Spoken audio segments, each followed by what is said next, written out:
MIgardener, and I'm really excited to come to you guys today. You know, a lot's been happening, but it still does not prevent me from coming out and shooting a video, which I'm really glad about. Now, a lot of you guys have been asking what's happening with my life. So I'll fill you guys in for a little bit, and then I'll show you guys a super quick tip because that's why I came out here. But I recently started college, and I actually attend a college that's about an hour and a half away from here. And so it makes it difficult to get back all the time. In fact, I have an apartment there, so I can be close by. But the way my class schedule works is that I actually don't have class Friday, and then I have Saturday and Sunday off as well. So when I can and I don't have overloads of homework, I can make it back to see the garden and to harvest and do some videos, but it's going to require you guys being patient. Also, I might start implementing some more cooking videos because I do have a kitchen that I can do a lot of cooking videos, and I also might do some things like John Kohler does, where I go on site, visit people's gardens, maybe go to some other like hydroponic stores, go to places where you can find good deals, and show you guys other things that still apply to gardening, but just a way of supplementing the videos that wouldn't normally be coming out due to schooling. So I hope you guys can be patient, and it does not mean I'm going to stop putting out videos. I love doing it. It's my life. I in fact absolutely love putting out videos. So without further ado, I'm going to show you guys how to prep your beds for fall. Now, when you reach the point when you harvest your crop, behind me I have cabbage, and when you reach that point that you've harvested it, you have one of probably three decisions to make. You can choose to pull out all the plants and then kind of remineralize the soil, kind of refurbish it with some good compost and let it set for a couple weeks. Or you can then pull out the plants, you can remineralize it with more compost and just let it sit all season. And that's meaning that you basically are saying you don't want cool weather crops, because that's the only thing you can really put in here right now, because it's about September, and September means that we have about 60 days till our first frost, and that means that you're pretty much limited to really quick producing crops such as lettuces, some forms of carrots, beets, radishes, spinach, lettuce, different things like that. So you really have to be selective on what you want, and a lot of people don't, they don't care to have a fall weather crop, and then there's a lot of people that love fall weather crops. So really it depends on whatever's for you, but either way this video will apply to you. So like I said, you can either let it rest 1 week and then plant, and you might want to plant something super quick such as radishes, because obviously it takes some time to germinate, and if you're waiting another week, that's time wasted that you could normally have maturing a plant.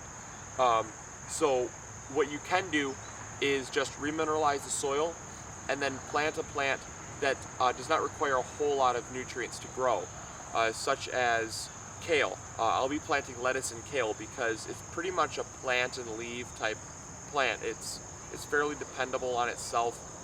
It doesn't require a whole lot of nutrients. Whereas if I were to plant spinach takes a ton of nitrogen. Spinach is a heavy feeder, and it's due to its really green leaves. Now lettuce is green, it requires some nitrogen, but it's nothing that the compost can't fix, because I'm going to be putting more compost in. And also, like I said, if you don't wish to put anything in, you can always just pull out all the plants, like I'll be showing you, and then you can just remineralize it with compost, turn it over, and then just let it sit all season and let it kind of leach into the soil, and then in the springtime you're still ready to go. So I'm going to show you guys how to prep your beds for a fall garden, or for prepping them for fall, getting ready for spring. So I'll get back with you guys.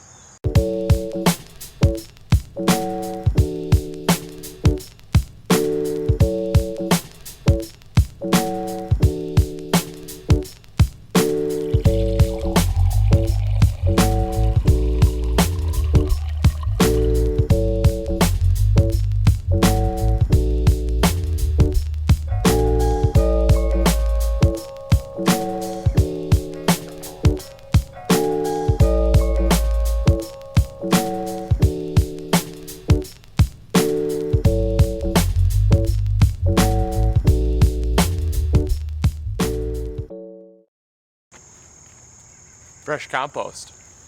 So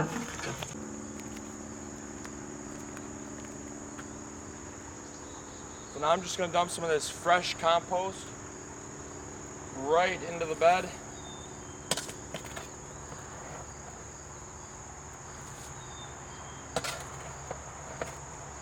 If you haven't seen my composting video, it was the last one I did, or maybe the second to last one I did, but it's a cool compost, and it is just beautiful. This stuff looks amazing.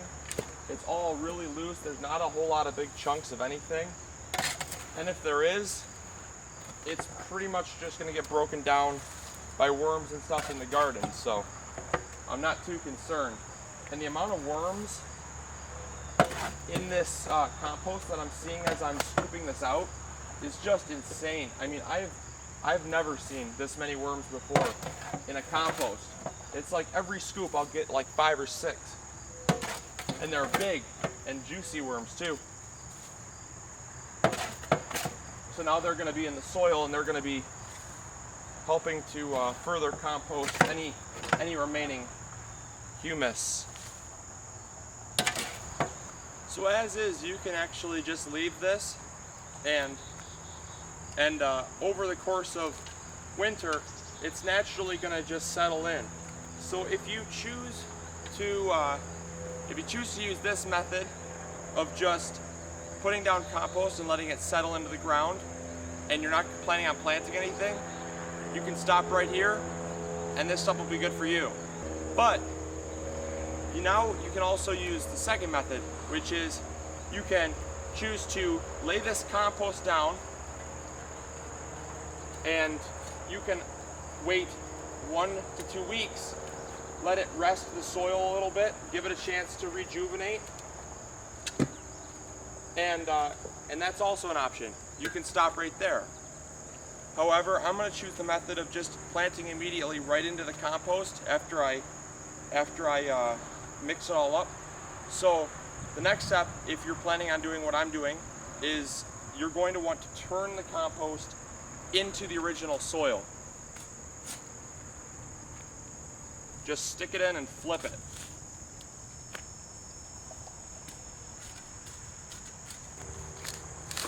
Just stick it in and flip it. The deeper you implement it, the more the nutrients are going to get to the root system, and it's also going to offer for a really quick growing medium that's going to grow your food really, really great. Now I will say that if you amend your soil to plant in it immediately like I'm doing, once you harvest your fall crop, you're going to want to put a minor amount of nutrients in, because essentially what you're planting is plants that don't totally take out a whole lot of nutrients, but they'll still take out some. So there's going to be some nutrients left over from this compost you're putting in here, depending on how rich it is. This is extremely rich compost. It's about as fresh as you can get. So I won't need to put a whole lot in. However, I still will put some.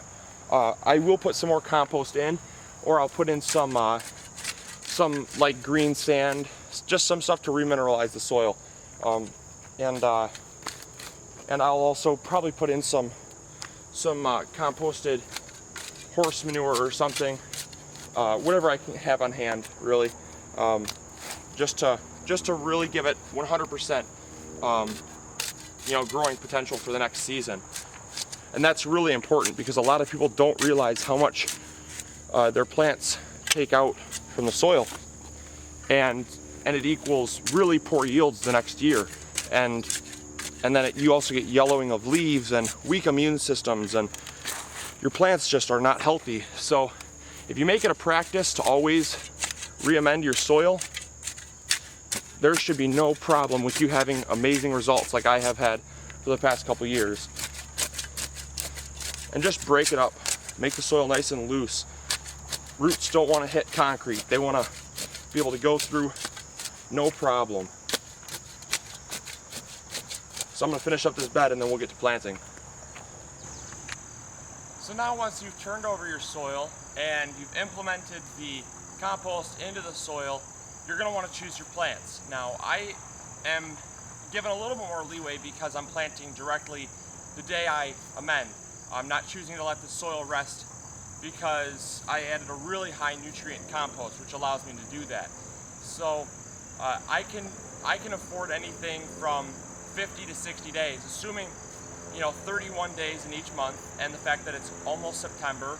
Then you can take September and October, find your last frost date, or your first frost date, sorry, and you can find the amount of days, and then you simply look at the back of your seed packet, and I'm going to plant kale, which says 55 days. It's also a cool weather crop, which means it can tolerate some frosts. So that's also key, because if you plant stuff that can tolerate a couple frosts, it'll give you maybe a week or two, and that's without cover at all. You can also add, a little hoop house, like what I constructed in the springtime. You can take some little PVC pipes, bend them, and then drape over even a clear drop cloth. It'll extend your season. Or you can put hay down, and that'll also extend your season. But this is simply without anything at all. You could get by with growing these vegetables. So I'm choosing kale, a curly dwarf blue curled Scotch kale. It's an heirloom. It's really, really good. And then I'm also doing Great Lakes lettuce, Brune de Hever lettuce. It's a reddish brown speckled lettuce, similar to a Forlunschlofs, except for the fact it's red and green, and it's just kind of a funky, cool lettuce. And then I have a red salad bowl lettuce, and then I have an oak leaf lettuce. Sorry, there was a bug crawling on my leg there. And so I have 4 lettuces. I'm just gonna mix them up, and I'm gonna do kind of like a salad bowl mix. So I'm not really gonna pay attention to varieties. I'm just gonna mix the seeds together and spread them in, and it'll just be kind of fun, and it'll add a lot of color to the garden when everything else is dying. And then I'm just gonna put the kale separate, so the kale will be by itself, and that way, there is some order to the bed. But I'm gonna get to planting, and then I'll show you what it looks like. And I'm really just sprinkling these seeds in here.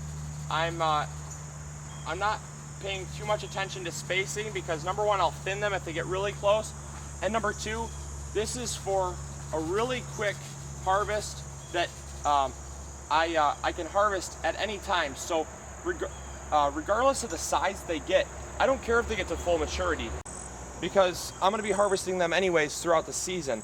So, I could honestly care less. So that's how you guys plant and prep a fall garden. Hopefully you guys enjoyed it. I just really, really love coming out here and doing this. So I'm glad you guys stayed to tune in, and I'm glad you guys are enjoying the episodes thus far. I've heard a lot of great feedback, and I have a surprise coming up in about a week or two. I was gonna unveil it pretty soon, but due to the whole college rush move-in thing, there's no way I can do it now. So I really, really apologize for that. But I promise in 1 to 2 weeks it should be ready, and it's going to be super, super exciting. So stay tuned for it. You'll know it when you hear it. And I just really thank you guys for tuning in to the MIgardener channel. And like I always say, grow big or go home, and I'll see you guys next week. All right, see ya. Bye.